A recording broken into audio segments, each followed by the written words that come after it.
And so we can start maybe today. We're very happy to have Víctor Elvira from the University of Edinburgh, who will tell us about state space models as graph. Okay, thank you first, everyone, for being here, spending 1 hour with me.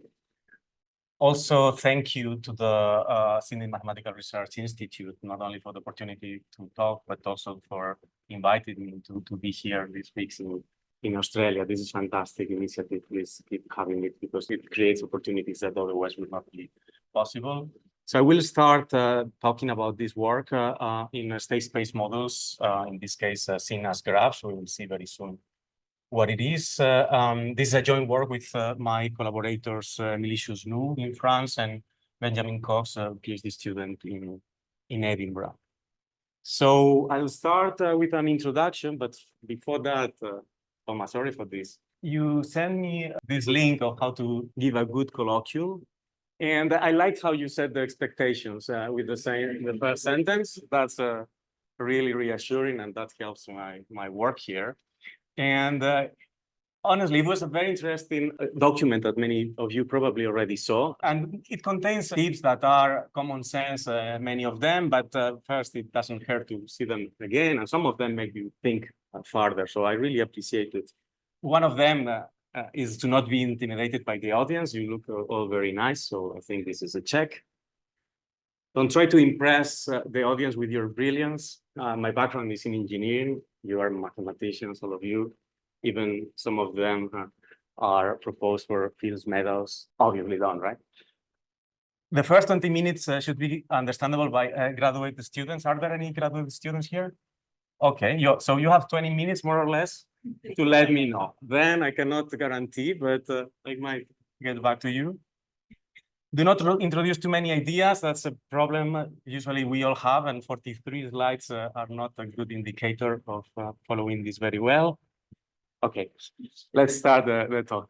I'm going to start motivating more than usual now, seriously, trying to follow this idea of getting a talk that is accessible for a wider audience. So I'm going to explain why we will arrive to state space models that for statistics colleagues here would probably be quite, not sure if obvious, but it never hurts to rethink why we are working in this topic, right? So I start talking about these complex dynamical systems. I was discussing with one of you today about what are these complex dynamical systems. This definition that is given in this seminal paper by Batts and Strogatz may still be a bit vague, but stay with me. Complex dynamical systems, and my reading, are composed of elementary units whose evolution depends on two things: the local features of these units and how these units interact over time. So these systems can be almost anything that you can imagine in the physical world that evolves over time. Typically, something that is going to be complicated in the sense that the interactions about these units are going to have a very difficult to predict, for example, behavior, or difficult to characterize, and then it leads to a complex system that evolves over time. Anything that you think is going to be difficult to forecast probably is going to be well-defined under this definition, right? The Earth is one example of a complex dynamical system. There are several units, and by units here, we could refer to different levels of depth, from the atomic level to a more elaborated and higher level subsystems, like, for example, the biosphere, the geosphere, the atmosphere, that all of them evolve in also complicated systems. Also, they are complex systems or subsystems in some way, but also these subsystems interact each other in a complicated manner, and then it evolves and evolves and evolves. And if you want to predict the weather, or let's say even climate in 10 years, in 20 years, well, it's important to characterize all these subsystems, and also it's very important to characterize the interrelations they have among themselves. So that's a good example of a complex system. Any biological system, including an animal or even parts of the animal, part of different organs, for example, and this is the heart, human heart, can be seen also as a complex dynamical system.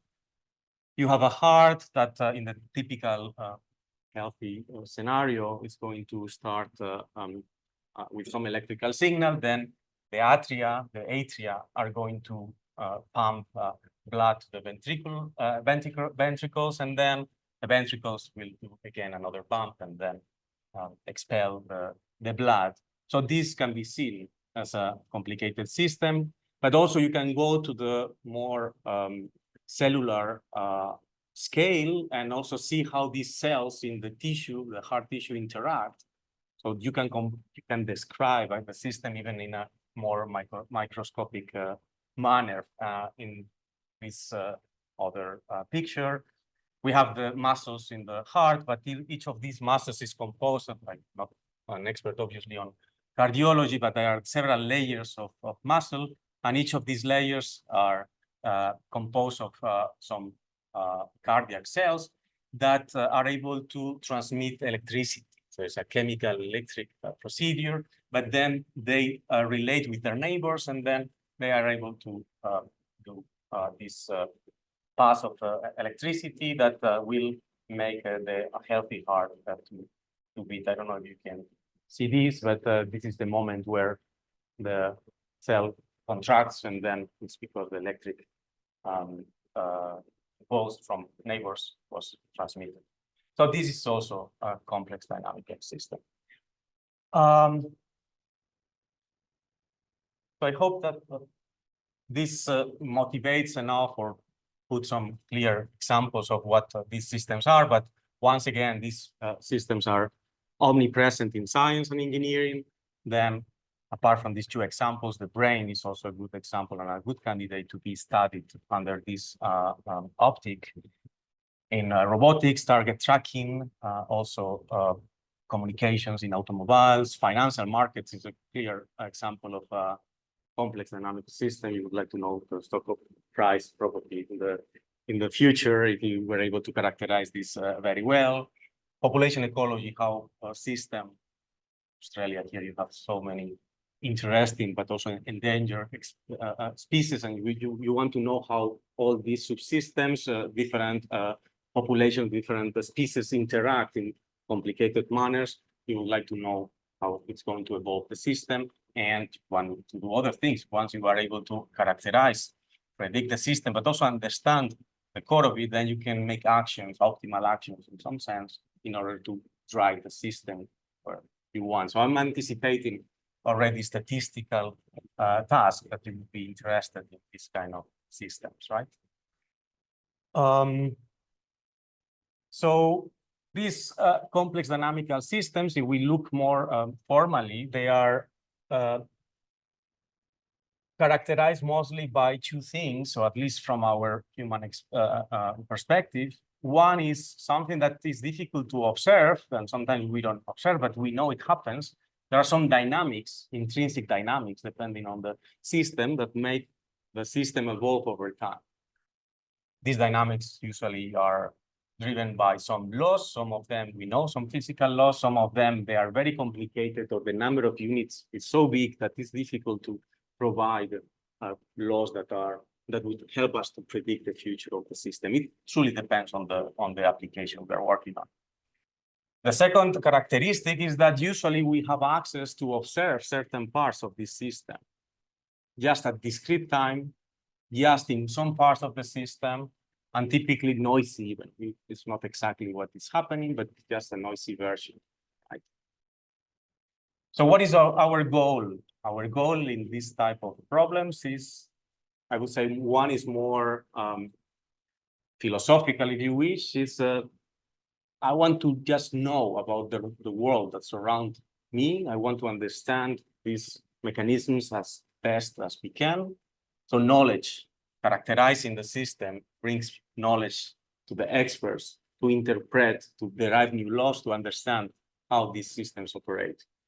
And a more pragmatic but interrelated goal is to forecast, to know how this system is going to evolve in the future, or even to reconstruct the past and know what happened, whatever happened, for example, in the evolution of the species in the past. That would be another example. So what is our approach here? Well, we are moving slowly towards the mathematical models that are going to allow us both to characterize these systems, and also once we are able to characterize this well with a good model, then if the model represents well the reality of the complex system, it's possible to do forecasting, to do statistical tasks that are more pragmatic. Is it clear for the graduate students? Sorry for the joke. So the many tasks that will appear here are within statistics, machine learning, signal processing, artificial intelligence with question mark. What is artificial intelligence? It's not me who will tell you because I don't really know what it is. It does not really matter. What I want to say here is that these kind of problems appear in many disciplines in applied mathematics, engineering, and so on. Okay? So we go one step further and we start formalizing the type of models that we are going to use this talk. And if you never heard about the state-space models, maybe this is the most important slide in the whole presentation. The rest is going to be elaborating on this.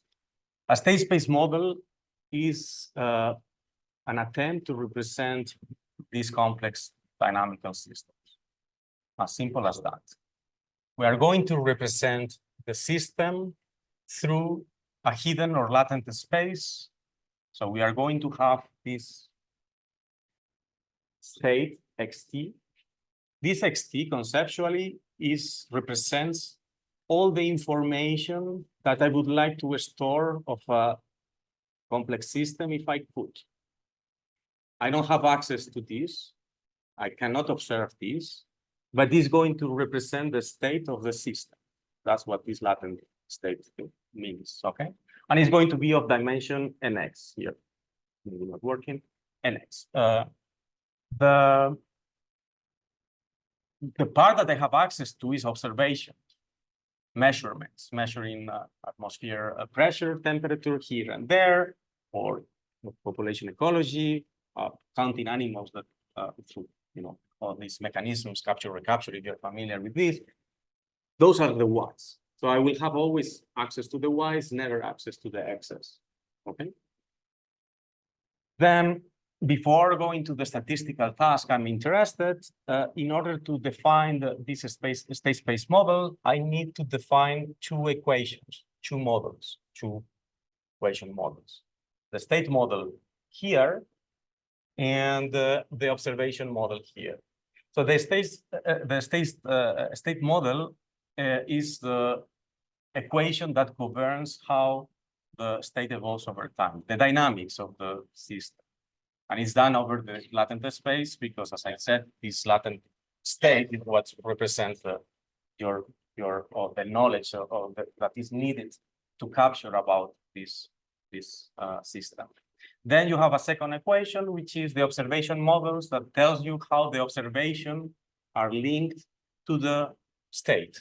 Obviously, the observation needs to have some link with the state because later on we will try to, for example, estimate what is the current state of the system that we don't have access to, but we will do it by looking at the observations. Obviously, if the observations do not carry information about this, there is nothing we can do, right? Okay, so we have these two equations. Those are the model.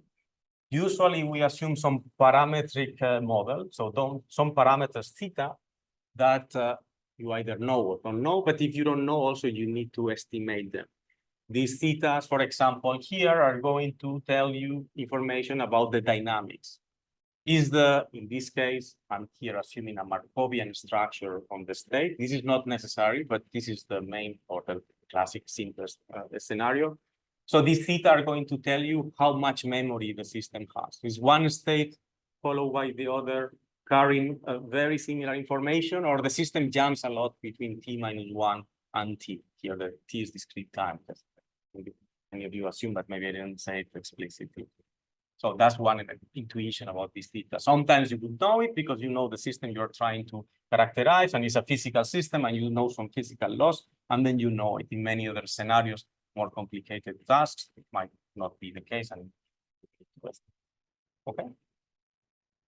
So the setup is the following. Remember, we never observe the hidden latent state, but we have access to the observation, to this y. So this is my notation from 1 to small t. All the observations up to t. And there are many interesting things you could do. Oh, sorry, the typo here. One is, for example, the filtering task. This is a famous or important task. We are being probabilistic here. I didn't say it explicitly in the previous slide, but the way we model this system is that even if I knew the hidden state at time t minus 1, I cannot know what is going to be the state in time t. There is some component of randomness. This is inherent to the case that the model does not represent the system exactly, and then there is something you cannot capture through the dynamic, the deterministic part, and then there is a random part, okay? The same when we are going to do the inference task, the estimation task, we want to estimate unknowns. In this case, we would like to know, to characterize the hidden state, given all the observations I have until that moment, and I would like to do it in a Bayesian probabilistic manner. So for example, imagine that you are trying to track an aircraft. The hidden state might be simply a 3D coordinate where the aircraft is at time t. Then you have a lot of information, radar or site information, whatever you want to use, measurements from 1 to t. This object here is simply your estimation where the aircraft is. But if you are Bayesian, then instead of saying, I think that the aircraft is in this point, you will give a probability density function where you think the aircraft is going to be. Imagine a Gaussian distribution with a mean where you think it's most likely to be, but then with some variance that tell you your uncertainty about the different 3D components, okay? So that would be the filtering distribution in this case. Once you characterize the filtering distribution, then you can do prediction easily, let's put it this way, okay? So that's why this filtering distribution is quite central object in the field.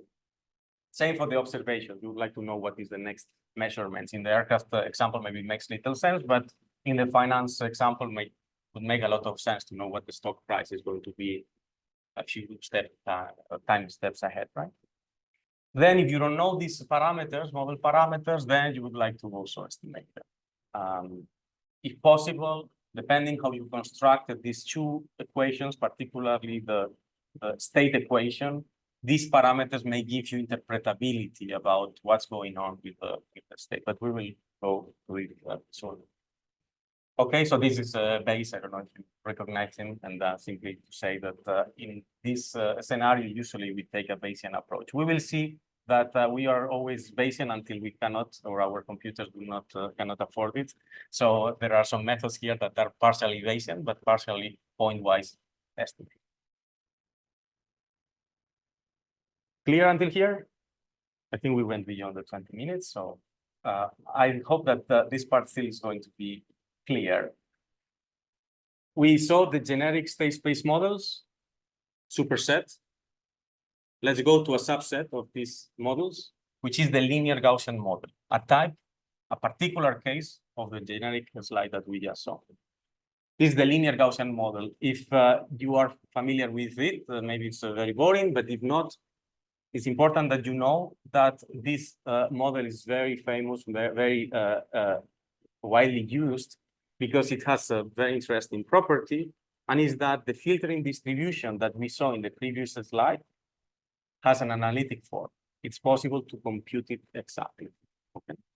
So before telling you how or what you do in order to obtain it, just let me show how this particular case looks. Is this simply the blue is always representing the transition model and the green is the observation model. You can see that the new state, the time t, depends linearly on the previous time step state, plus some additive Gaussian nodes, independent nodes, okay? And the same structure you're obtaining here, the observation is linked to the current state linearly, plus again, additive Gaussian nodes.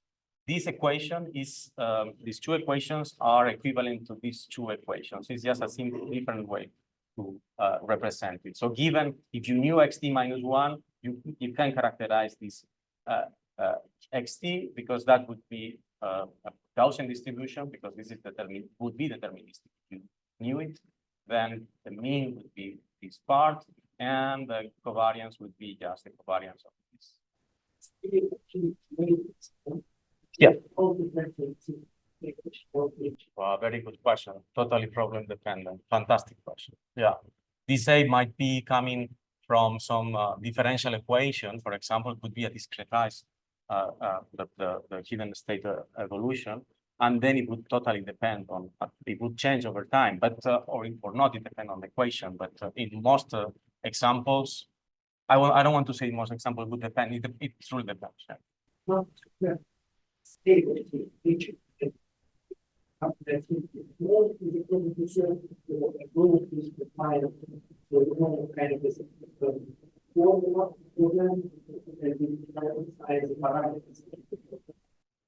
I'll make a spoiler for everyone. What is coming is that we are going to estimate A and Q. H, we are going to assume it to be known, and R is going to be known. Of course, you can encounter problems where you would not know anything. The observation model typically is better characterized or easy to characterize because, for example, if you are having sensor data, this RT is going to be the additive noise, and then you know very well what your sensor quality is and is characterized by it. Also, this H tells you what is the relation between what you observed and the different parts of the system. If you are doing the modeling, then your H might be even identity because maybe you have the same dimensions both in X and Y, which is not necessary. And then this is, well, no, what is very complicated is to characterize the dynamics of the system because you never have access to X. That's very good question. So let's assume for a second, but it's going to be very short, this assumption that we know theta.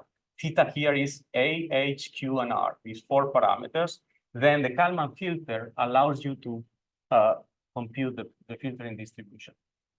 That's one of the few, or almost the only one in real that in real meaning that the X is defined in the reals, that would allow you to compute the filtering distribution exactly. I didn't tell you what smoothing is. Many of you may know it already. Smoothing is the task of obtaining this sequence of distributions, xt, given all the observations, so past, present, and future. And typically you do it after doing the filtering pass with the Kalman. I'm going to show you exactly what it is. Yeah. Are going to be the covariance matrix or the specific draw? The covariance matrices, the big Q and big R. Thank you for the clarification. Yeah, the big covariances. Then this is the summary of the Kalman filter for this linear Gaussian state space model and the smoother. So I will not go into the details, but the only thing you need to grasp here is that at each time step you received a new observation, which is in green. So you don't need to reprocess past observations. You obtain a new observation. And what you are going to do is to update from the previous mean and covariance of the filtering distribution. You will produce a new mean and covariance that takes into account the past observations that were already presented here, because we already did this task up to t-1, and also adds the new observation. This is the Kalman filter, will give you sequentially the filtering distribution, always Gaussian, mean, and covariance. Okay. The smoother, once you have obtained all the sequence of filtering distributions, will do a backward run, and then we'll modify slightly, or not that slightly, the mean and the covariance of the filtering distribution to provide or to compute this smoothing distribution. You can see it like you will use future observations that you didn't use at the moment of doing the filtering, where you only had up to observation T, in order to refine where you think now the state was, even looking forward. Sometimes if you're working online, you will never have access to this. If you're working with aircraft tracking at the moment, you need to make decisions. You don't have the future observation, but many times you want to reconstruct what happened, for example, in the pandemic. I didn't say it, but most of the models that were used during the pandemic were state-space models, for good or for bad. I don't know what's your opinion about this, but for example, the lockdown in the UK was decided on basis of running state space models and filters to reconstruct what was the underlying R and the underlying infection for population at different levels as well. So that's related to this complex dynamical system. What is the level of representation of the system? So I spend maybe 20-25 minutes in order to motivate the problem, but I think that follows the guidelines, right, Robert? About motivating what we are doing. So very soon now we are going to jump in what we are doing. That's the framework we are working. We are going to assume capital R, capital Q to be known. We are going to assume for the moment, and for this whole talk, that A and Q do not change over time. That would bring other problems, even identifiability problems, because you may have more unknowns than observations. And there are many interesting things that can be done, but let's not complicate it. And our goal this talk is simply estimate matrix A and matrix that are both present in the state model. Is it clear as so? Yeah. Perfect. So this is where our work starts. We are going to concentrate on the problem I just described.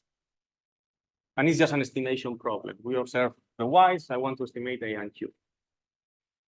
In order to estimate A and Q, because of computational but also interpretability reasons, we are going to take a graphical interpretation approach of state space model, which is what gives the title to this talk. And then, exploiting this graphical interpretation, we will proceed to do the estimation of these two matrices. I'm going to spend most of the time today about the graphical interpretation. I think it's nicer for the talk, and the methods can get very technical, optimization, and so on. I will give some glimpse, but I will not go into many details. So don't be scared about the number of slides that are there. So I will skip a lot of them. So what do I mean by a graphical perspective on matrix A? Okay. Each hidden state is an x-dimensional vector in the reals, okay? Then matrix A, if you see how it operates or what the way it proceeds, is just a linear operator that tells you how the previous state, each dimension, will affect the new state, plus some additive Gaussian knot. Let's care about this later, okay? So it's possible then to interpret matrix A as a directed graph. Why a directed graph? Well, first, because matrix A is not going to be, sorry, I wanted to come here first. It's not showing. Matrix A does not need to be symmetric. It's not symmetric, general.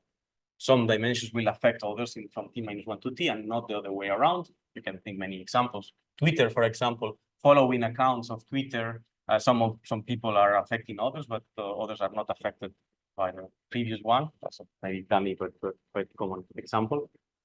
Then you have this matrix A. My example here in this slide is dimension nx equal 5. So you have dimension of the hidden state equal to 5.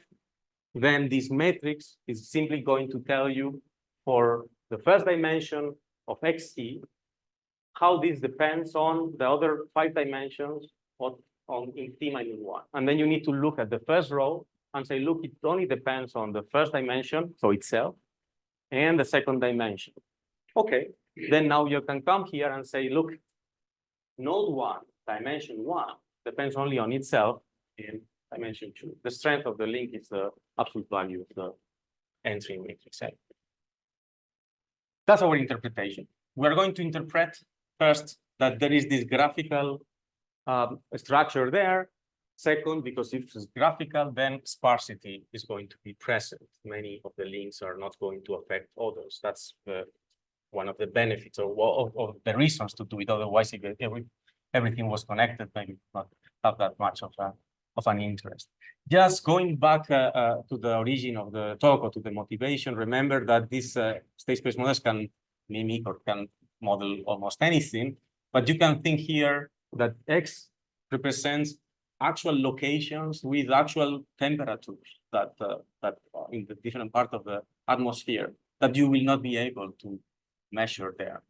Then you have some sense of graphical interpretation as well, and you, as if you are a meteorologist, then you know that the neighbors are going to affect, or maybe depending on the problem, obviously, then you can already start guessing what are going to be the non-zeros. In some other scenarios, you may know what the non-zeros are going to be, some of them and not all of them, and maybe you know what zeros are, but you are some gray zone for some others. Well, once again, I know that it's difficult to explain this in general terms because I'm not talking about a specific application, but just to tell you that in many applications, you suspect that each dimension is affected by very few others, but you don't know which ones, or at least a subset of those you don't know. Okay. So our goal also is going to be to estimate A, but implicitly we are doing a bit of a graphical discovery or the graph discovery. We are going to, or network discovery, we are going to try to infer these neighborhoods.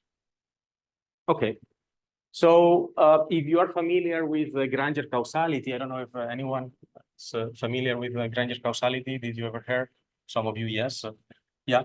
So this can be interpreted, this graph can be interpreted as Granger causality in the latent space, not in the observed space, because Granger causality is, and I will go to the next slide. I went to a causality conference and I had to put this slide because if you work in Granger causality, you know that it's controversial for some people. This is not causality, and I may agree, philosophically speaking, is not an epistemological causality. It's a statistical method that tells you if one time series allows you to predict better another time series. It doesn't mean that the first time series causes the other one. You may be seeing a lagged version, a delayed version of the first one, and maybe the true causality is the other way around. We don't enter here into this. It's simply that statistically, this time series is useful to predict the future of this other time series. So this interpretation as well is very connected to discovering these causal graphs in the Granger set. So that's why the alert. So what about Q? Well, it turns out that we think that we can interpret Q also as a graph. In this case is a directed graph. Directed intuitively, Q is going to be a covariance matrix, so symmetric. Then this is well known in the probabilistic modeling graphical models literature that you can work not with Q, the matrix here, but with the inverse of Q, and then the precision matrix is called. And then with this precision matrix, you can have this property here that simply tells you that if two of the entries of the noise vector are conditional independent, so given the other entries except these N and L components, it means that there is a zero in its precision matrix. Okay, as simple as that. So then the noise, if you had, for example, here an isotropic matrix, then, or even a diagonal matrix, then everything would be disconnected. But since you have a correlated noises, but they're correlated in a way that is not all are correlated with others, conditionally on some, then some other pairs of noises are independent, then you can also construct this graph here. Again, this is useful for interpretability. It's useful because whenever you want to now estimate P, you're going to have less components to estimate. So you have a dimensionality reduction implicit one. Still, in both cases, we don't know where the zeros are. In general, we don't know where the zeros are in both A matrix and P. Okay. Any question here?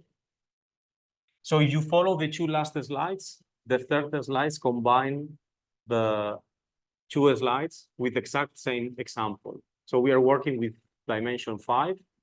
Now I'm just showing it from another angle. What we have here is from the hidden state. So that was the original state space model, but now I'm unrolling the dimensions. Of course, dimension T depends on T minus 1 because we have blue arrows, but not all of them affect, all of the dimensions affect the others. Instead, just a few subset of dimensions affect, or sometimes even one, from the previous time step affected each dimension here. And then we have the other, the magenta links that tell us how the noises are correlated to each dimension. Okay, now a bit of high-level interpretation, and this is something that we keep discussing with my colleagues and how to exploit this, not only for for inference, but also for developing better models. The way I see this is the following. Whenever you have a complex system with different units here represented as different dimensions of the state, just to simplify, from t-1 to t, there is a communication. You can think of energy, information that flows in the system. The blue graph tells you how the system is changing the information, is sharing the information, is moving the energy, whatever the system is. The magenta is related to the extra noise. Remember what I said before, we add noise, or we consider that our model has noise because we don't know how to model that part. This is the uncertainty part, the unknown part. My way to interpret this is the following. Something is happening in dimension 2, for example, that I don't know very well how to model by looking at the previous state of the system. I need to inject a lot of noise. It means that probably my model is not very good at that particular dimension, or maybe it's challenging because of other reason, but probably, or maybe I'm missing some information that if I had, then I would not need to inject that much noise. And the fact that these dimensions 2 and 5 are linked, for me, it indicates that there might be some external factor that I'm not considering in my model that is jointly affecting these two. So again, there is nothing that we are doing about this information, but for me, what we see here is first how the information energy flows inside, blue arrows, and how the information energy comes from the external part of the system that I'm not characterizing through the magenta, and how this is correlated, how it enters together to different parts of the system. So I think that this part is more interesting to explain than what comes now. What comes now, and I'm going to be quite short, and actually I'll follow in some of the tips as well in there. I'll try to give you the very high level picture just with the outline. The outline now tells that we want to estimate this matrix A and Q. We have algorithms to do point-wise estimation, meaning I will give you the best possible A and the best possible Q, given the model you assume at the beginning and the data you have, the observations. That's what comes now. What comes next, here, the probabilistic estimation would be, okay, you told us that being Bayesian is nice and having uncertainty quantification and building posteriors. Okay, then what comes next would be how to characterize, impossible, but at least how to approximate through sampling the probability density function of matrix A given the observations, the Bayesian version of the point-wise estimation. If you get this, that's the most important part of the talk. How we are going to do, and I will spend a bit of more time in the point-wise estimate, how we are going to estimate just one value of A, one value of Q. Well, it turned out that I tried to be first step of being Bayesian, which is not fully Bayesian. Bayesians here, Clara, for example, do not complain. This is just the maximum a posteriori. I want to find the maximum a posteriori of the period of A and P, my two unknowns, given my observation. So I would like to do the argmax of this, which is equivalent to the argmin of the minus log of period. Okay, so second, since we hopefully all agreed of how cool is to have this graphical interpretation. Graphical means probably sparsity. Sparsity means that I would wish to promote this sparsity. How could we do it? We could do it with L0 norm. That's very nasty if you work with optimization. We will do it with L1 norm that still promotes sparsity, okay? So what you see here is that we have the minus log of the prior, which is going to be this L0. The L0 and L0 is simply the sum of these L1 norms for each matrix in order to promote this sparsity that some zeros appear. Then this other part is related to the likelihoods, the minus log likelihood. I can obtain this using the Kalman filter and the smoother that we showed before for this model. The only problem here is that if I want to do optimization over this function, it's very complicated. I will not enter into details. It's the way that the parameters A and P appear is nasty and then numerically very unstable. It hardly works. And whenever you start growing in dimension, it does not work. What people usually did even before this new graphical interpretation and with penalties and so on, what they did is to use EM algorithms. I don't know if you're familiar with the expectation maximization algorithm. The strategy is the following. If I have, and sorry for this, it doesn't follow the notation, forget about the notation and just stay with me. If you have this function here and you want to find the maximum, it's not the minimum, but it's the same procedure, then if you don't know how to solve the problem, find a better, easier problem, which is this function here that is tangent to this point, and then find its maximizer. It's a quadratic function, very easy. Then you find this point. Okay, it's not the solution, which is this one, but now you say, okay, this is my new estimate. Then you would find another tangent function here. Then you would optimize it and so on and so forth. Iteratively, you would arrive. So instead of optimizing at once, you find a surrogate and approximate, you optimize, then you find a better surrogate approximate, then you optimize and so on and so forth. This is what we do. I'm not going to enter into the details, but if you see this is my colleague who is an expert in optimization say, it's not exactly an EM and so on, but it's an EM-like algorithm. Why? Because it contains here is a block alternating MM algorithm, which here we want to optimize A and P. What we do is you start with some initial values, then you will build this function, this surrogate function. This is not the one you want to minimize, but it looks alike in some sense. Then we will find a minimizer of this function, and we do it in 2 steps. That's why it's block alternating. Here we set P to the previous value, and then this is just a function on A, and then we find a minimizer. We have here, this is the surrogate function of the log likelihood. This is the penalty term, and this is a proximal term that helps, or actually is necessary for the stability. Otherwise, because you have these 2 variables, you may be jumping from one to the other.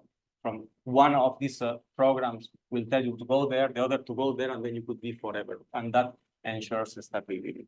Once again, this is not very important if you're not into space-based models or even optimization methods. What you need to do to know is that iteratively, you are going to keep finding better A's and Q until it converges.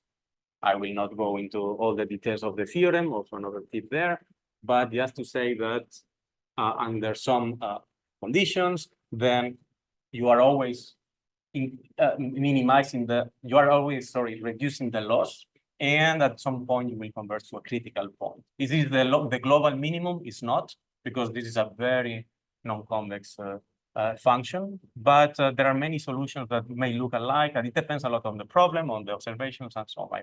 I wish I had a lot of time to discuss about this. Probably you don't wish that I had that much time, because then it would get very, very technical, and it's not that important. You may wonder, yeah, but your model is very simple. For example, I know systems that are not Markovian, that depends also on 2 or 3 or 4 time steps before, or that would give me extra information, or you are right, then we are working in many extensions. For example, here, this is a non-Markovian linear Gaussian state space model. So now instead of P = 1 was what we saw before, then we could go to show, to have more complex models. We also could discuss, yeah, but typically the way that things evolve, or even the observations, do not depend linearly on what I want to characterize the hidden states. Happens as well with sensors in wireless sensor networks, where you have a nonlinear dependency between the distance and the measurement and so on. Yeah, we are also working in sorry for going very fast.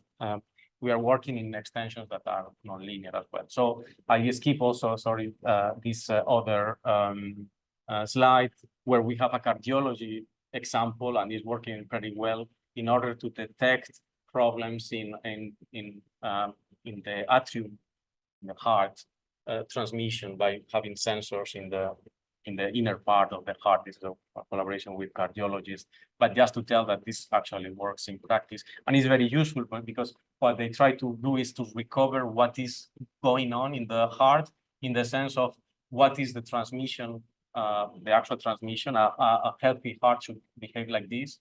A heart that, for example, having arrhythmia, atrial fibrillation, start having some loops, and then we want to recover what is the graph that is driving the propagation inside. That gives a lot of information about what the problems are and where the problems are, and this is used in order to burn certain parts in some surgical intervention. But I will not speak about that. I will totally skip the probabilistic estimation, simply how to obtain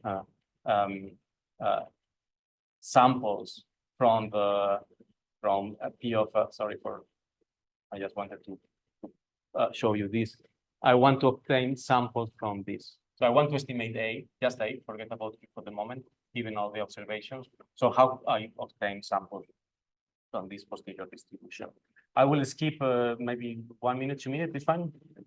2 minutes is fine. So this is just one experimental result. This is how the graphical interpretation of matrix A in dimension 16. So that would tell you with the arrows how each dimension in 16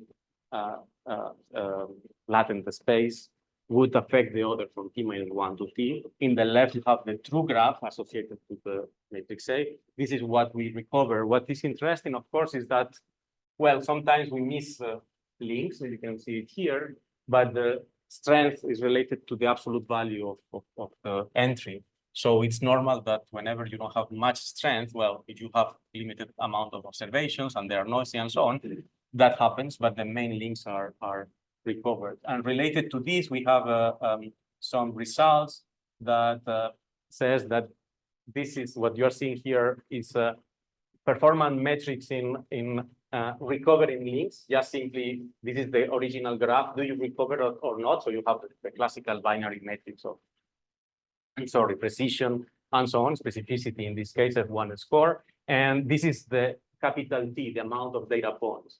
The more data points you have a convergence with the number of data converge to the true solution, which means that in this case, the problem is identifiable, and then you have convergence guarantees in that respect as well. And I wanted to end up just with this slide in which we were very, very naive in working with a data set where we have temperatures, 1 per day, just 1 per day. And there are many cities, but then we narrowed down just to 6 cities. And then we wanted simply to predict with a linear Gaussian model, which is extremely simple and nice, to predict how the new the temperature tomorrow is going to be. And then for this, you need to estimate matrix A. Matrix A seen as a graph. And then what is telling you the graph is, okay, the temperature in Rio today give you some information about the temperature tomorrow in Houston compared to the case where you did. Okay, this is how you can interpret it. And sorry, guys, you are alone in the world because, of course, we were doing this on purpose. We could have used Sydney here, and hopefully we would see some link there, but we were very Eurocentric at that time. And then we would see what we know that happens, but in the Atlantic, there is some wave that comes, and then the UK gets all the rain. I know very well about this, and then it goes to France and maybe to Rome. Once again, I'm not claiming that we can do fantastic weather forecasting, but I think this is a good example to show that, okay, it makes sense and it follows common sense, and you can recover this in a case where we know more or less what it should be. I'm not entirely sure about this link, but the rest makes sense to us. So I would simply skip the conclusion to tell you that state space models are I'm going to the very last point to tell you state space models are fantastic tools, totally underdeveloped because there are so many challenges, conceptual modeling and inference challenges. This is a field where many people are welcome, mathematicians, hardcore mathematicians, very good mathematicians. So if you're interested, just contact me after this talk via email or in person, and I'll be very, very happy to discuss about that. Thank you very much.